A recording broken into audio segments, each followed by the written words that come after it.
Welcome to the Pop Culture Lab, where we break down your favorite movies and music. This week, we ask the question, is the movie star dead? Cameron, get in that lab.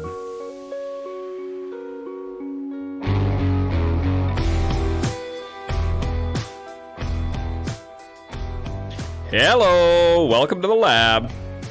What's up? We're in the lab, cooking it up. Cooking up some smack. Oh yeah, cooking up. What is it they call it in Breaking Bad? The blue stuff, blue meth. Oh no, it has some name for it. I'm gonna lose all my credibility on this podcast. I've not seen Breaking Bad. One of the few things that I've seen that you haven't. True, yeah, and most of our 30 listeners have probably seen Breaking Bad. I would say so. I'm sure. I'm in the minority here. I know. Well, this is going to be interesting, man. We got a different style episode. We're not reviewing any particular movie or TV show or anything. We're going to talk about a question that we got from Alex, one of our friends, who posed the question whether the movie star, at least as it's traditionally known, is maybe extinct. Yeah. Is that a concept of the past, a notion of the past? Have times changed? Have we changed? Have the movies changed? Which is not to say that there aren't still big stars in the movie business. Yes.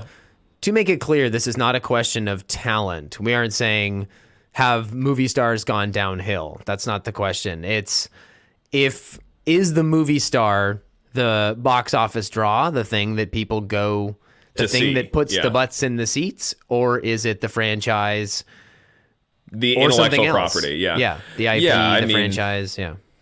There was a time, I think, and this is hard because I wish Alex Sarr was here to throw out in his own words kind of what made him pose this.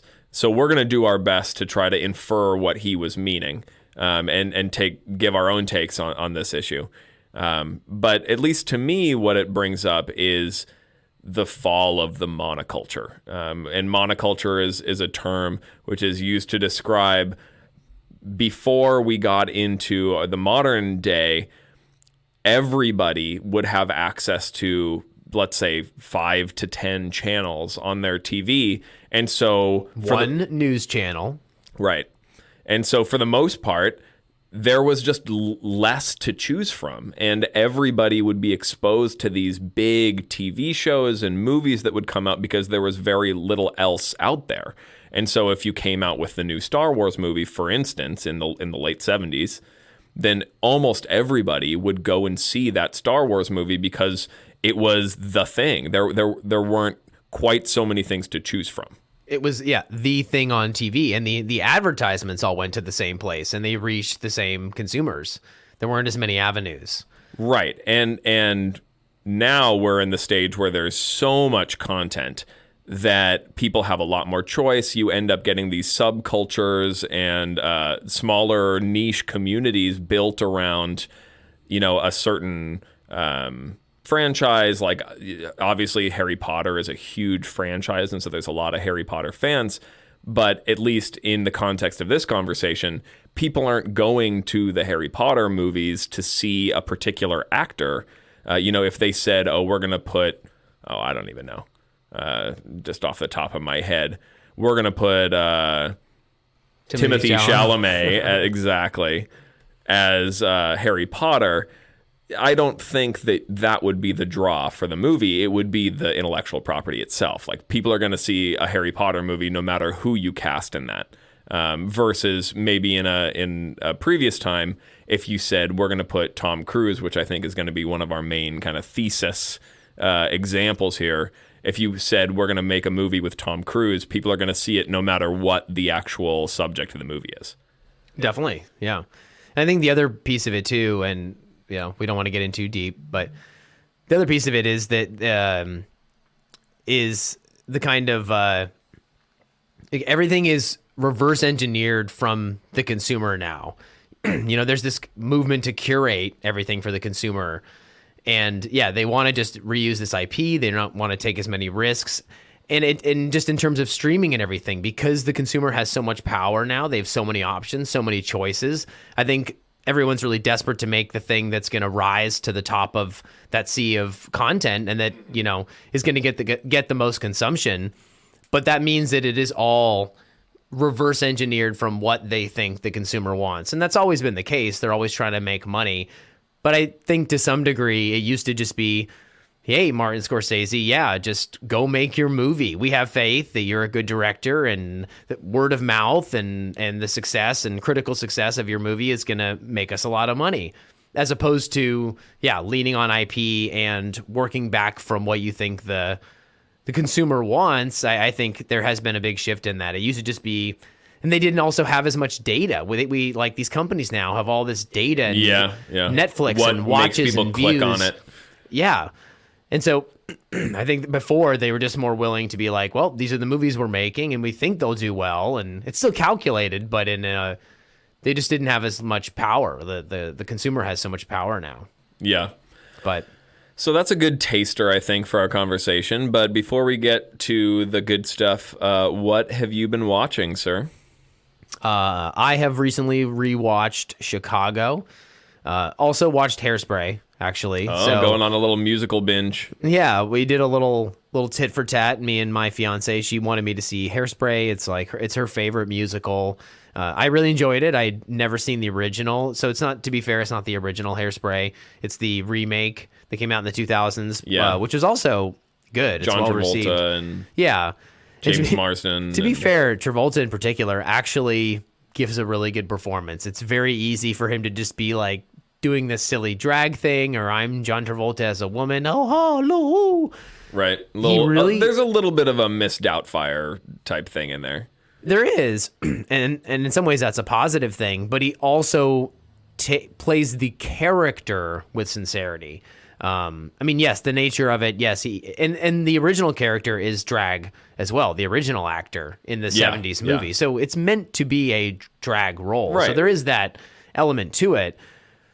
But he really played the character with a certain sincerity that went a long way. It's not, you expected him to just kind of ham it up, and he kind of made a real person out of her, which was kind of crazy. And in the scenes with him and Christopher Walken, you're like, wow, I'm kind of believing the love between these two people. And so you never saw this when it came out? No. Really? No. I'd never seen Hairspray, so. Yeah. What do you think of the music? Good. Yeah. Good. It's not something where I was like kind of snapping my fingers after to certain songs. The music didn't stick with me in the same way that something like Chicago has for all these years, because that came out in the 2000s and I'd no prior exposure to it. And the movie immediately stuck with me so clearly.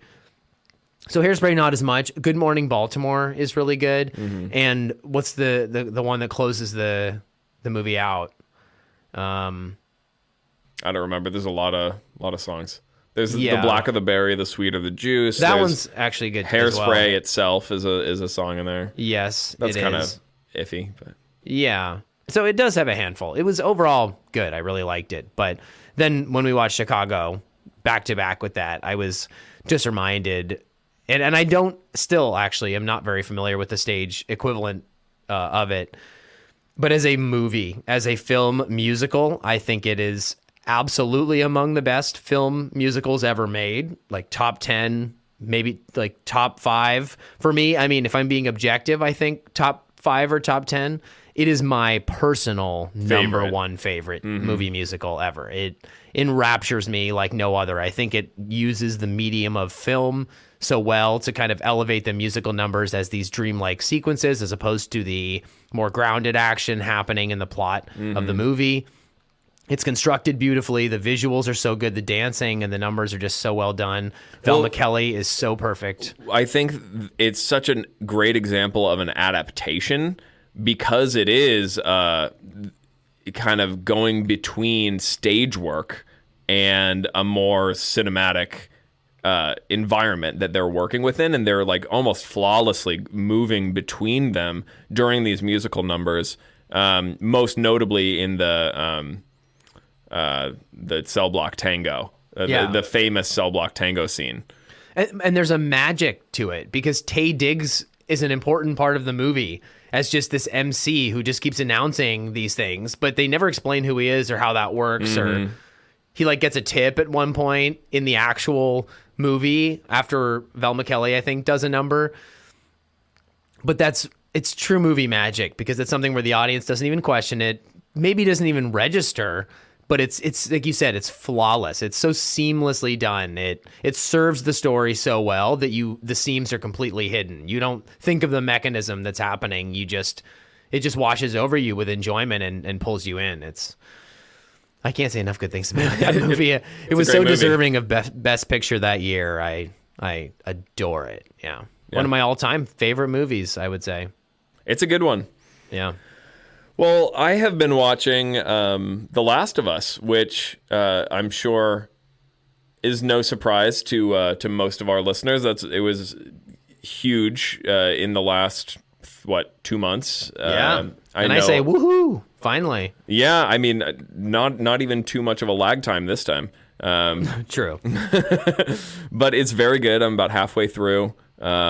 Just watched the Nick Offerman episode.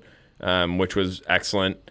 Really, really interesting characterization. I think it's really hard to stand out in the post-pandemic or post-apocalypse. Yeah. That whole world, especially now. There's just a lot to choose from, and so I think you have to really be doing something interesting in order to stand out. And they are. I think they really are doing lots of interesting things. It was so good, in fact, that I have started listening to the accompanying podcast that's actually by HBO with the filmmakers, with the directors. And it's really interesting to hear their conversations about just more context around how they turned it from the video game into a TV show. It's great because I guess it's two directors for the TV show, and one of whom was the creative director for the video game. And the other guy is more of just like a HBO television director. He was famous for Chernobyl. He made Chernobyl. Oh, which was so good. Exactly. And so they bring these two very different perspectives. Like one of them has a much more video game narrative background about how do I make it so that it's interactive with the player and designing a mission and the cinematics so that it's interactive, but telling a story in a very different way versus this other guy who's telling a story through a TV show. Yeah. And so they bring different approaches, and they in fact directed different episodes. But I am just so impressed with their ability to tell that story. Well, even in subject matter, Chernobyl has a lot in common with Last of Us. There's a bleakness. There's so much of that I think crosses over. So not only, like you said, does he have HBO TV experience, but an experience telling that type of story also lends itself. It's not like you came from Watchmen or Curb Your Enthusiasm. The tone is similar for sure. Yeah. But I'm loving it. I'm really looking forward to finishing that off. So yeah, I think that's pretty good. Let's move on into our conversation here. So is the movie star dead, Connor? Yeah. So to go, I guess back to what I was saying, I do think when you ask me that question and when you frame it as the movie star was as a concept and as kind of a product, really, it was the thing that, like I said earlier, put butts in seats. It was why people came to go see a movie. And when I really, really think of that, I mean, I think you used like the 70s as an example, and it's definitely true all the way up until 90s, 2000s. Probably not till the 2000s does that flip really start to happen. And things like Star Wars along the way definitely move things in that direction. But where I think it was like the most acute is people like Cary Grant and Jimmy Stewart, Marilyn Monroe, Audrey Hepburn, exactly. Fred Astaire. Yeah. Oh my God. I mean, people would go see anything with Fred Astaire and Ginger Rogers. Yeah. So I think that was kind of the peak times of that, but it definitely continued well through the 60s, 70s. Pacino, Brando. Yeah, then you get a wave of American kind of New York actors. Yeah. Yeah, even Nicholson. I mean, that whole era of stars. I'm trying to think who really kind of brought box office back then. And in the 90s, we talked about this, Brad Pitt. Mm-hmm. Even Edward Norton, I think, was kind of hot for a minute. Then I might argue on that one. Well, he was hot for a minute. I mean, he had an early career. I was thinking about that movie where he and Ben Stiller were a priest and a rabbi. Yeah, I remember that one. He did like some rom-coms, and his movies made a bit of money there for a second. But Brad Pitt, Tom Cruise in the 90s, and Angelina Jolie. I think when we were growing up is kind of the last hurrah of at least this concept of a movie star was really the Brad Pitt, Leonardo DiCaprio. That's an example, yeah. Julia Roberts. Yeah. And yeah. Yeah. So in that sense, I think things have shifted to the direction of IP, and yeah, I think there's been a fundamental change, and I think looking at Robert Downey Jr. is a great example. Not only because I think he is somewhere where around that shift actually happened, and also he's so good and did have some prior star power before Marvel and all that. But I think at the end of the day ends up eclipsed by Marvel rather than standing on his own 2 feet. Like he came out with a Doolittle movie or something, right? Right after he did Endgame. Like his next project was like a Dr. Doolittle reboot that I'm sure they thought was going to do great because, charming. It had Robert Downey Jr. in it, yeah. Yeah, it didn't do very well at all. And I just think that's a great example. Yeah, I guess so. If I were to try to poke holes in this thesis, and I'm still kind of working through it myself, so I'm not sure about this. But if I were to start poking holes in it, I would probably start with that. In that time, there were still a lot of people who wouldn't go out to the movies to see just anything that Jack Nicholson was in, for instance, or Pacino or whatever. There have always been, yes, they had a huge draw. Yes, the numbers were up, in part because there were fewer options of other movies that you could see. There were only, 10, 20 big movies that would come out in a year, and so you just had fewer options to go and see as far as a movie-going audience. But there have always been people who wouldn't go and see something just because there was a guy in it. And similarly, in the modern context, there are people like me who would go and see just about anything that Oscar Isaac was in or that Michael Fassbender is in now. And so even though it would be dispersed among, a whole bunch of different watching options, even if it's on HBO or if it's a Warner Brothers movie or if it's a Universal Pictures movie or whatever, like I'm going to go and see whatever Michael Fassbender is in, pretty much. You're right. I mean, you're right. You don't want to speak in total generalisms about, times have changed and, right. Old man, yeah. Like you said, yells at cloud. I know that it definitely can run that risk of being that kind of argument, but at the same time, I think the best example is if you just follow the money. Right. When you look at modern box office, the trends follow the IP rather than the person.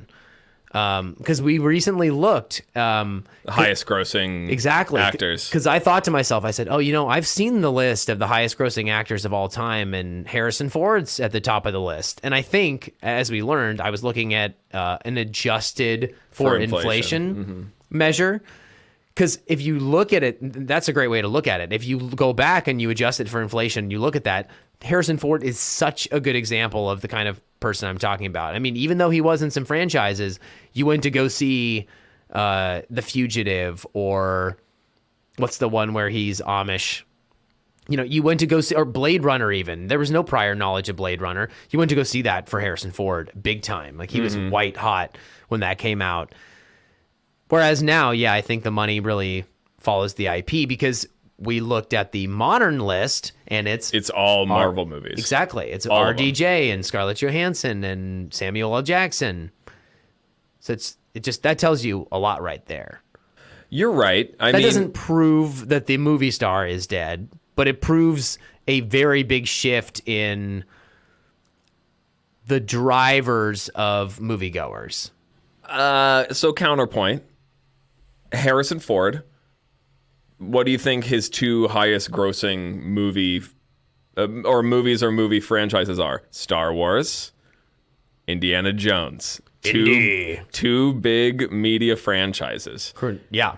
And so, those are carrying a lot of the weight when you talk about his gross, earnings or movies that he's been in that have made the most in domestic box office. And so I think there's a little bit of muddying of the waters there. Yes, I see your point. But that's also where I mark the shift, literally. Like Star Wars and Indiana Jones are the change. That's why when you mentioned kind of the 70s earlier on, for me, when I think about the end of the movie star, it really is the 50s and 60s. Like, I kind of agree with you.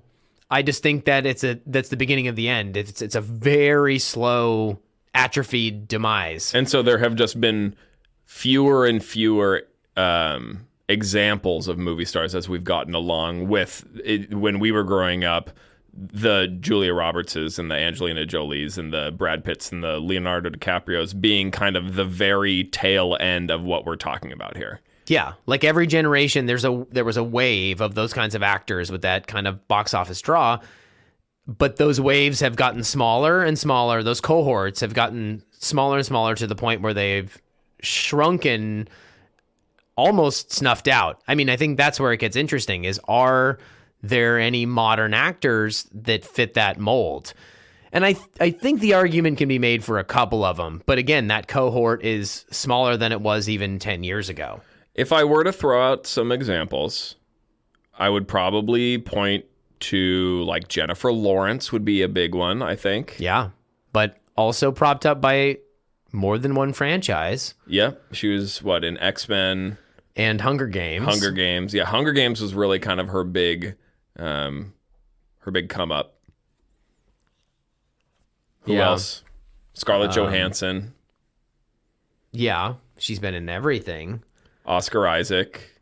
Yeah, he's only recently waded into Marvel, so I think he's a better example. You can really see where he was successful well before Moon Knight or anything like that. But he did do an X-Men movie, but it was by no means the highlight. No, it was the low light.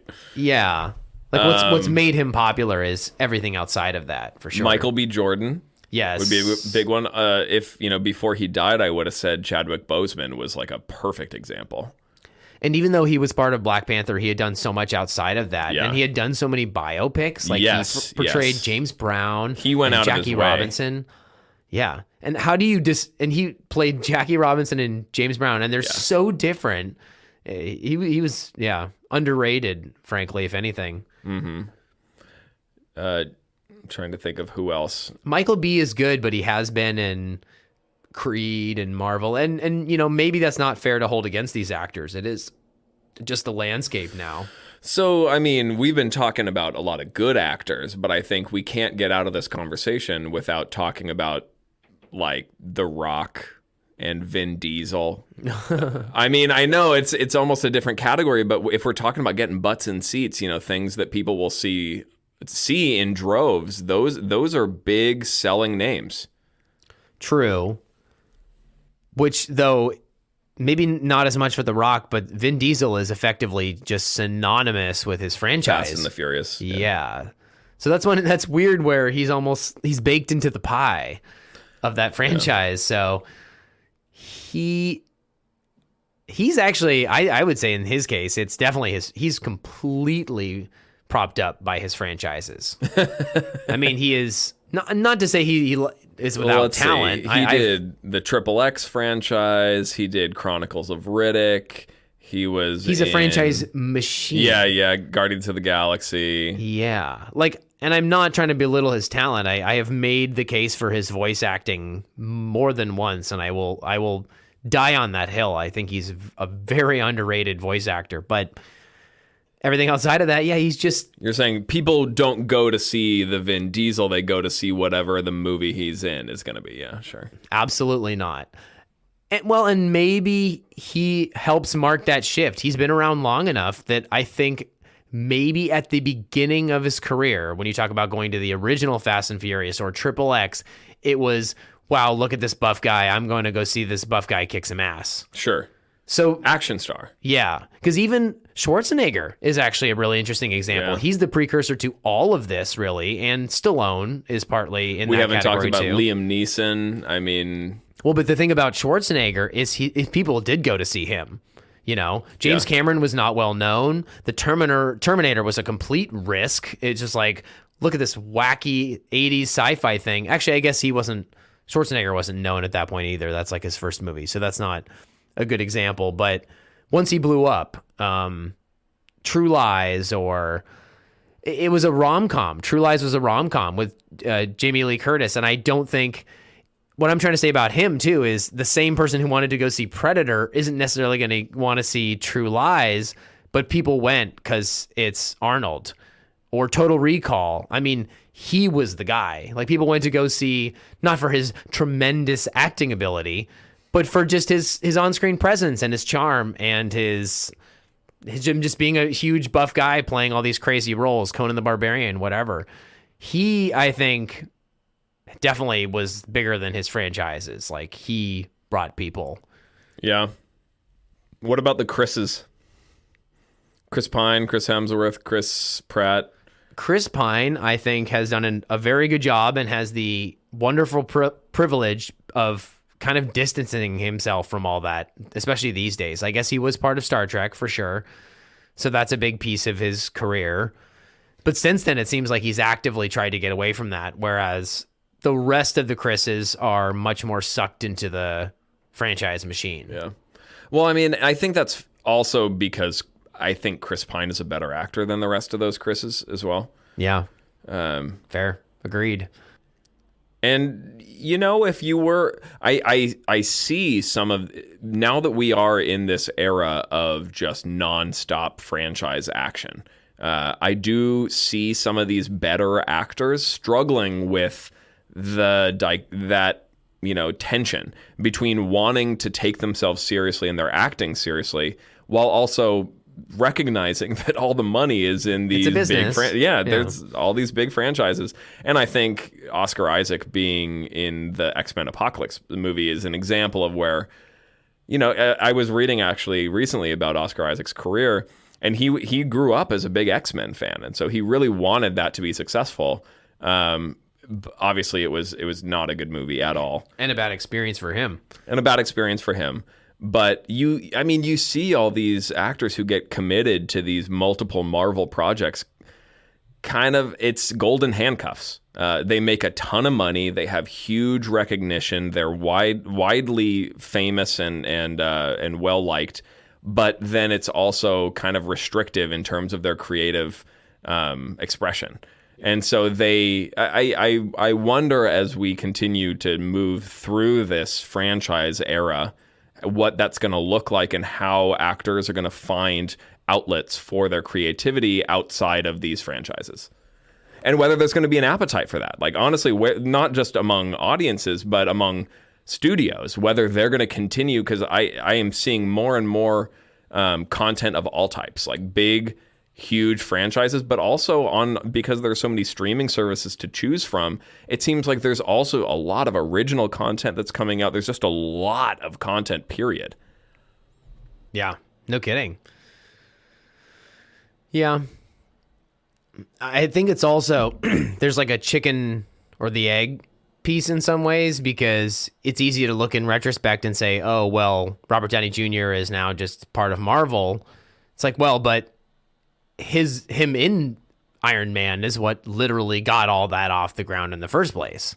So even though ultimately over the long haul of the franchise, what puts butts in seats is the franchise, what put butts in seats for that film was him and word of mouth on how good it was and how well he was in it. You know what I mean? So there is kind of a weird chicken or the egg piece, because you point to Chris Pine, and he's actually, as we speak, getting sucked up into another franchise with Dungeons and Dragons. However, it's new. It's not a franchise that's been done before. It's a game. And it was a huge risk. I mean, the first Dungeons and Dragons movie was terrible. That's what I was going to say. It was, in a lot of ways, a risk from a studio that they were betting on the talent of these actors to bolster the whole thing and carry it, which it did. Yeah. Which a lot of that comes down to exactly Chris Pine. Michelle Rodriguez was really good, too. I mean, in some ways, I'm glad she got to do something other than being in the Fast and Furious and just scowling, or in Avatar and just scowling. Yeah. She did some scowling in this, but she was a lot more self-referential and fun. But they knew that they needed those kinds of actors to carry that. And so Chris Pine's an interesting one. Chris Pine, to me, is an example of someone who could be everything we're talking about back then. You know, in a different media landscape, he could be that exact person that is the movie star, the true movie star that compels people to just go to see his movies. Oh, yeah. Margot Robbie on the female side of things. Mm-hmm. Absolutely. And frankly, she's even more talented than he is. Margot Robbie is someone who I'm definitely will go see most things. I mean, Barbie looks interesting for a number of reasons, but her is a big part of that for me. Like, I want to go see her play Barbie.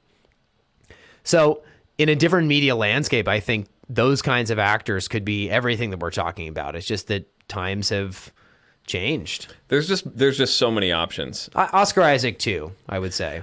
And I think if we were to take kind of a silver lining out of this conversation, which is not to say that it's, we're necessarily drawing negative impressions of this, but things have certainly changed.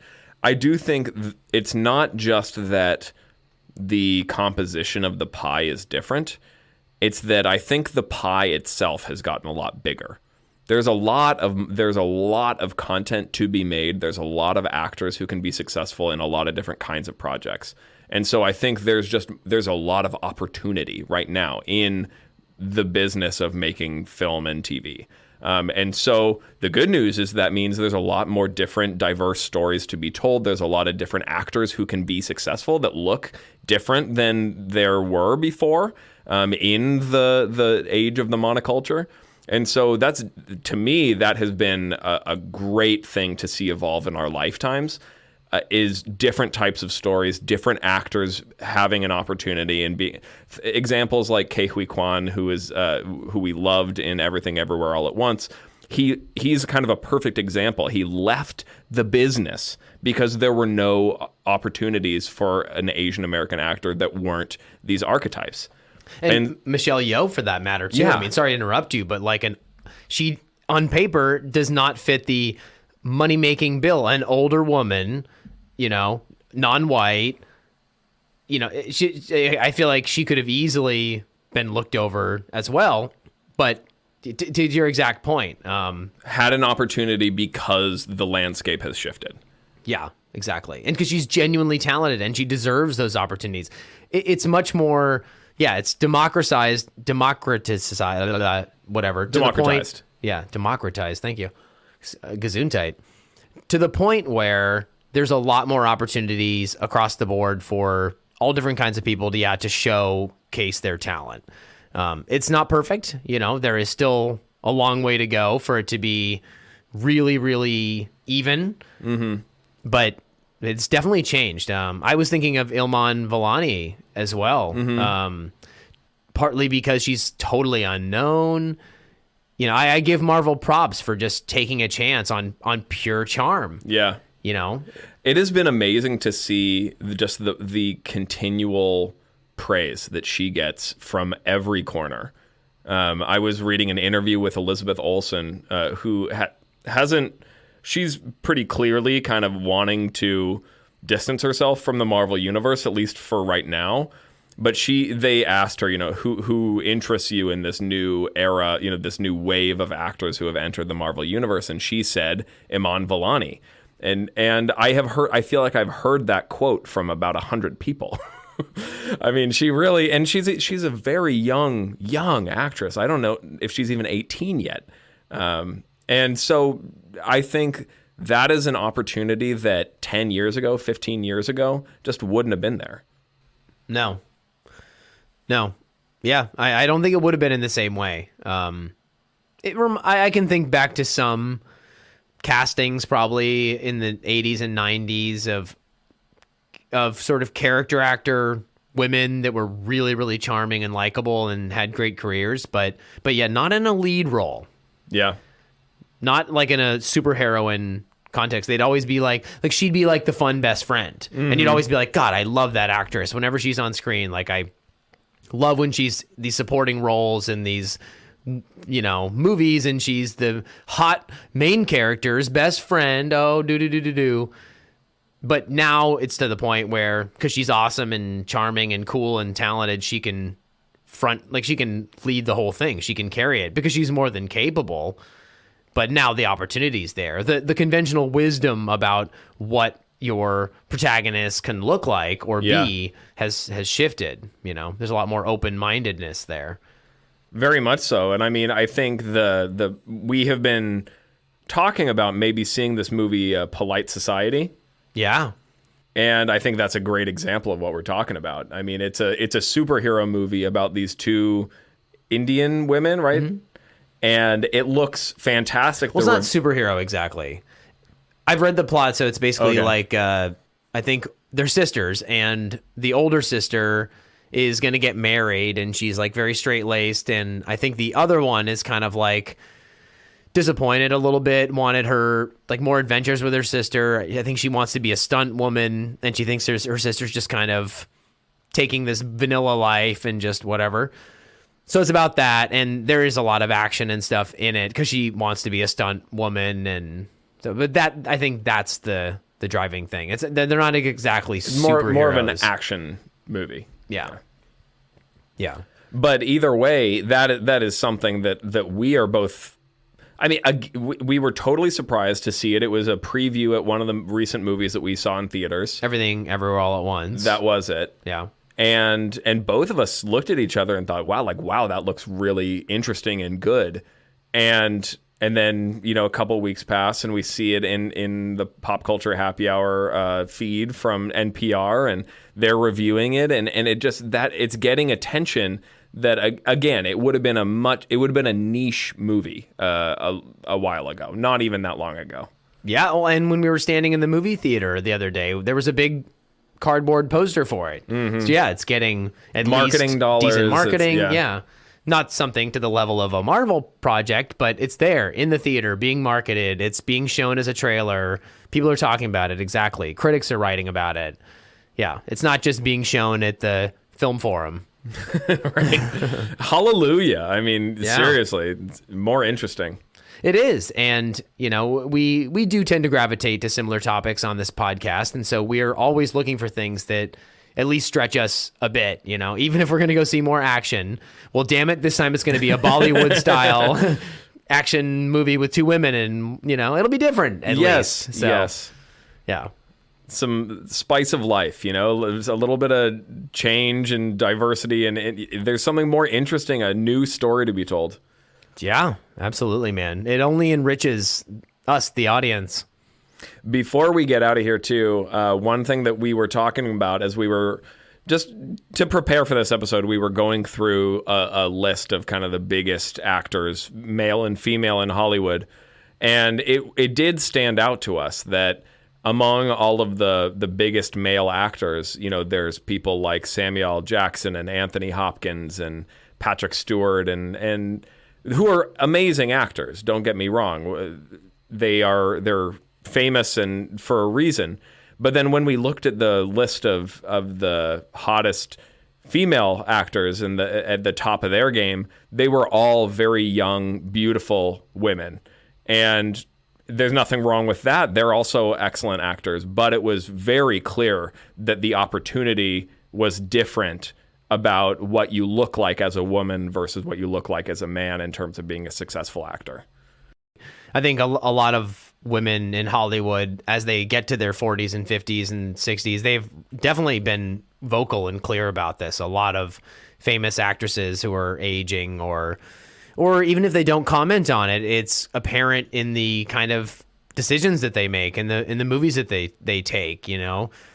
I think the conventional Hollywood wisdom is at a certain point, and it's so hard on these actresses because they go from playing 1 minute you're Margot Robbie and do, and then the next minute you're playing someone's mom. Yeah. And then the next minute you're playing someone's grandma. Right. Oh, you know, like, and what kind of a role is that as an actor? Someone's mom, someone's grandma. It's a role, it's a paycheck, but you're not going to explore some great depth that you've never explored in a role before. And so there is I don't know, double standard's not the right word, but it is a double standard. Yeah, I guess it is. Mean, the thing is that male actors are given so much more room to be fully fleshed out people in cinematic roles, whereas women kind of fall into a couple of categories. Like like you said, like they are either the love interest, or they're the mom, or they're the evil temptress, you know, the crazy witch. And like those are kind of the three main roles, and it's been like that since literally biblical times. And unfortunately, we haven't strayed too far. I as we just talked about, I think that some of those boundaries are shifting, but it's slow. It is slow going. Yeah. You know, it's funny to tie it back to franchises in some ways. In some ways, I think something like Marvel actually gives pretty equal footing to actors and stuff. Pretty equal. It's surely flawed, and there is a wide discrepancy when you look at someone like Scarlett Johansson, sure, who has clearly carried more than her share and gotten little to show for it other than loads of money. But as an actor, as a character, she has not gotten a lot to show for all the time and investment she put into Black Widow. Not the film, but the character. The character, sure. But at the same time, I would say that older, if you look at, I got on this whole train of thought because I was thinking about Anthony Hopkins and how, you know, he was probably in his 50s or 60s when he did Hannibal Lecter, and he's just gotten so many roles even since then. Mm-hmm. So that's just crazy, how much easier it is for older male actors. But then that got me thinking what other roles he's done, and then I thought about being Thor's dad, and then I think about Michelle Pfeiffer as Janet Van Dyne. I think of Nicole Kidman in Aquaman. Mm-hmm. The superhero movies are fairly even with their treatment of older actors. They sort of all go in those roles, you know, to be fair. It's not like Hank Pym is a hot piece of ass. You know, they all fulfill the same kind of older generation function. So at least it's fair in that regard. Or villains, yeah. Yeah, totally. I mean, Cate Blanchett, I don't know where she falls in the whole thing, but she's not even that old. And she's not made to feel old in Ragnarok. She's invigorating. She's awesome. And that was a great casting choice. I mean, do more of that. She's a great actress. She should get to do whatever the hell she wants to do. Well, and not just that, but it's over the course of the MCU, since it started with Iron Man, or even before that with Hulk, you have actually seen on screen them evolve in the types of roles that women can do. Look at Gwyneth Paltrow. Right. Very short end of a stick. Yes. Yeah. I mean, even Scarlett Johansson in the first couple Iron Man movies, I mean, was absolutely, talk about the male gaze. Hypersexualized. Yeah. And in part because of the changes in the culture, and in part because of the involvement of these women, and in some cases some really big, quote unquote movie stars in these roles, they've had the ability to influence those decisions. I mean, in Wonder Woman, we saw Patty Jenkins, who is a female director, have a very different approach to the portrayal of a female superhero and what that looks like. And I think now we're in a place with superhero movies where it's not hypersexualized in the same way that it used to be. Even though there are often still beautiful women who are cast in these roles. Oh, you'll still see it. Sure, and there are beautiful men who are mostly cast in the superhero roles as well. Well, Patty Jenkins is a great example. She flipped the script in Wonder Woman because I think, in my opinion, Chris Pine gets more screen time of sex appeal than Wonder Woman herself does. When he's standing there talking about his penis and everything and his abs, he gets more sexualization than she does. And he's also the one who kind of pushes the sexual stuff. She's asking they're on that boat and she's asking very honest questions. Yeah, very honest questions coming from a very kind of childlike place. And he's always kind of, in the back of his mind, he's gearing the direction a certain way. His answer to her question, well, I'm above average. And, well, I've actually laid next to tons of women. Well, and not just that, but in the end, so often women their death is meant to kind of drive the motivation of the male protagonist to be able to overcome whatever it is that they're facing in that movie. And that flipped the script again. Yeah. It he killed serves off that purpose. Exactly. It kills him off. He is very much just there as a follower to Wonder Woman. I mean, come on. It's not like he's going to upstage Wonder Woman. And so he is the sidekick in that whole movie, and then he dies so that she can go and take on the bad guy. So I think that was a perfect example of how this has shifted. Exactly. I agree. Yeah. And not to make it all about superhero movies again, but at the end of the day, to go back to our original point, there is a very clear double standard there, and it is changing, but it's got a long way to go. And I truly feel for the women in Hollywood because it feels like a time is ticking probably on you. I'm sure Margot Robbie sits there and thinks, well, this is great, but what about when I'm 40? Right. What's it going to be like? Right. And that's not right because she's so talented. She shouldn't be just stuck doing whatever. I'm not sure what Charlize Theron's age is, but she is one example. She gets some pretty youthful roles, like Atomic Blonde was not that long ago. Mad Max was not that long ago. And she's had to be in her late 30s at least in those movies. Yeah. Probably older, like maybe in her 40s. But who cares? She looks fantastic and she's so good and she's great. And Cate Blanchett's another great example. Age should not be a restriction on these actors. It's totally unfair. There is so many things outside of older parental figures that they can play. There's so many things that some of these actors could do.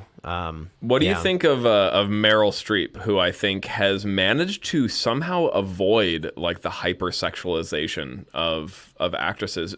Maybe it's just because she is such an excellent actress that is secondary. Her sex appeal is so secondary to how excellent an actress she really is.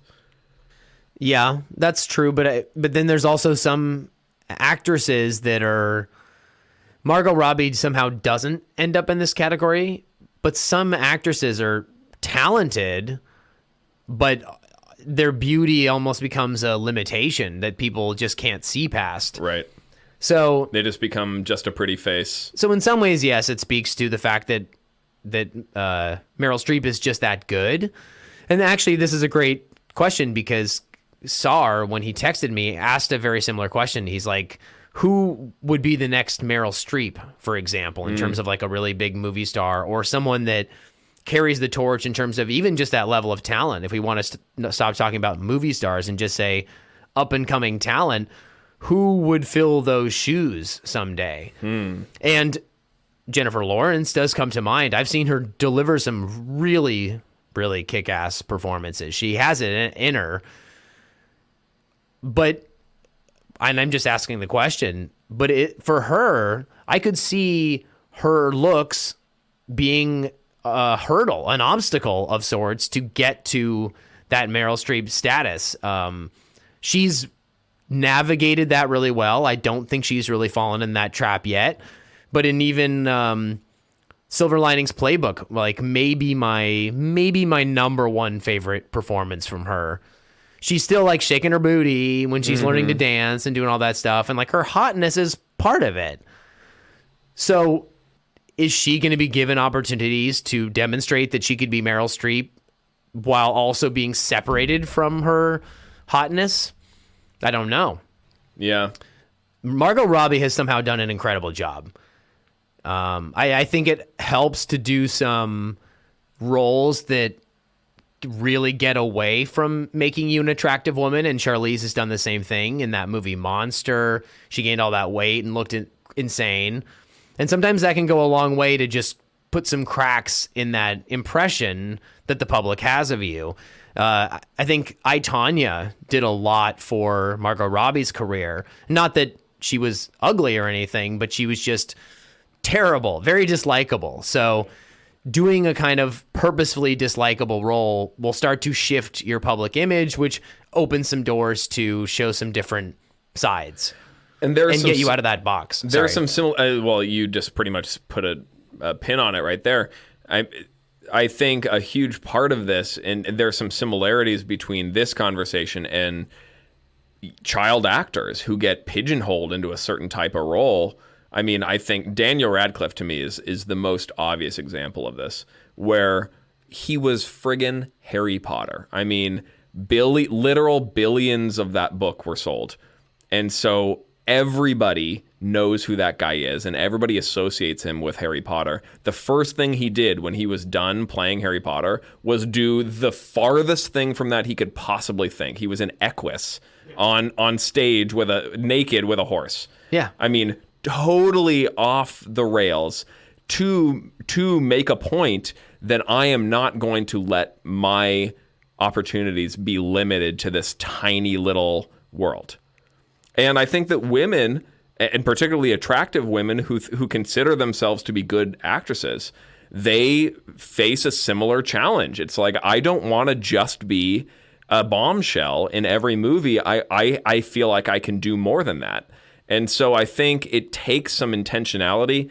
It takes some patience. I mean, I think we've seen a lot of actors to varying levels of success be able to even find those opportunities. A lot of times they don't get opportunities to really flex their muscle there. Yeah, and the totally unfair double standard part of that is that Daniel Radcliffe chose to be in Harry Potter. These women didn't choose their looks. Yeah, It is something just given to them. So something is held against them that is completely was always out of their control, and it's so unfair. It's like, it's one thing to hold Daniel Radcliffe to being Harry Potter. It's like, okay, well, he decided to do that. Yeah. She didn't decide to be more like so beautiful that it makes you forget how talented she is. That's right. just you, not you personally, but that's the onlooker's problem, not the male actor's gaze problem. Exactly. Yeah, Radcliffe's a great example. I heard, I think, an interview with him. He was like, he explained that's exactly what he was trying to do, and he was like, maybe that was a bit much in retrospect. He's like, I probably could have done something 50% as insane and still made the same point. He's like, but I really wanted to just make that point as hard as I possibly could. I was like, well, yeah. I gotta admit, I'm not even a huge fan of Daniel Radcliffe as an actor. I love him dearly because of what he means to me in my childhood and all that. But I do have endless respect for him for choosing such unique, different projects. It is so interesting to watch his career unfold. He was the best part of Swiss Army Man. Yeah, that's probably true. He did quite a bit with what Paul could have Dano been was pretty nothing. good in that too. He was. But imagine the task of playing A dead body. Yeah. Yeah. Just working within those confines, he did a great job. He did. Well, also never losing sight of the fact that he was a dead body. He was just like, I don't know. He never, ever dropped that. Not for 1 second. It was great. But that would have been a fun movie to work on. Oh, God. Well, ask your cousin or whatever. Exactly. All right, man. This was a good conversation. That was a good one. Yeah. We keep agreeing too much. We really have to find something where we violently disagree and we're lunging over the table at each other, but We'll get there. Yeah, we'll get there. yeah. And everyone wants to see us fight. They want to hear a fight. Cam v. Con. You got to do like CNN's Crossfire, where Jon Stewart went on there and it single-handedly ended the show.